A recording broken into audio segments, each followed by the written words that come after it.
ஆன்மீகம் சேனல் நேயர்களுக்கு எனது அன்பின் காலை வணக்கம்.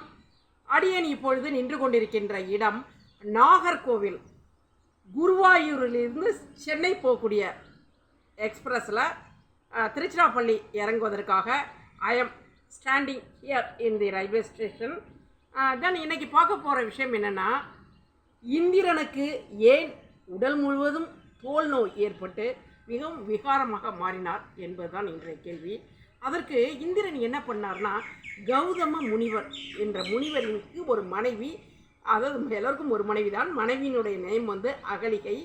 அந்த அகலிகையை பார்த்து ஆசைப்பட்டு தன்னுடைய தோற்றத்தை பூனை மாதிரி மாற்றிக்கிட்டு அந்த வீட்டுக்குள்ளே போய் உலாவுதல். அதுக்கு பிறகு முனிவர் குளிக்க போகும்பொழுது முனிவரை போன்று தன்னை மாற்றிக்கொண்டு அவரது மனைவியுடன் உறவாடினார். இது பலகாலம் தொடர்ந்தவுடன் முனிவர் தனது ஞான சிருஷ்டியார் அதை கண்டுபிடித்து உடனே சாபம் விடுத்தார். அந்த சாபத்தின் விளைவுதான் தோல் நோய் ஏற்பட்டு மிகுந்த மனவேதனையில் வாழ்ந்தார். அப்பொழுது அவர் இப்போ இந்த நாகர்கோவிலுக்கு பக்கத்தில் உள்ள சுசீந்திரம், நாகர்கோவில் டு சுசீந்திரம் 5 கிலோமீட்டர் உள்ளது. அங்குள்ள சிவன், பிரம்மா, விஷ்ணு போன்றவர்களையெல்லாம் சாணுமாலியனை வழிபாடு செய்து வணங்கி தவம் மேற்கொண்டு தனது உடம்பில் உள்ள நோய்கள் பூராவும் குணமாகிவிட்டது. அப்படிப்பட்ட அருமையான திருக்கோவில் தான் சுசீந்திரம் தானுமாலியன் திருக்கோவில். இதன் காரணமாக தான் அவருக்கு தோல்நோய் ஏற்பட்டது. இதைத்தான் நம் வள்ளுவ பெருந்தகை பிறன்மனை நோக்கான் பெரியோன் என்று கூறியுள்ளார்.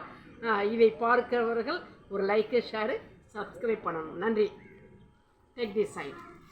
Just 1 minute, just one second only.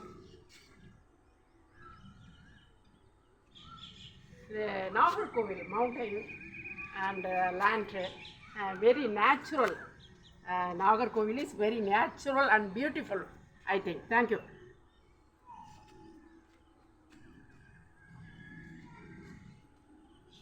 Very nice and neat. Okay.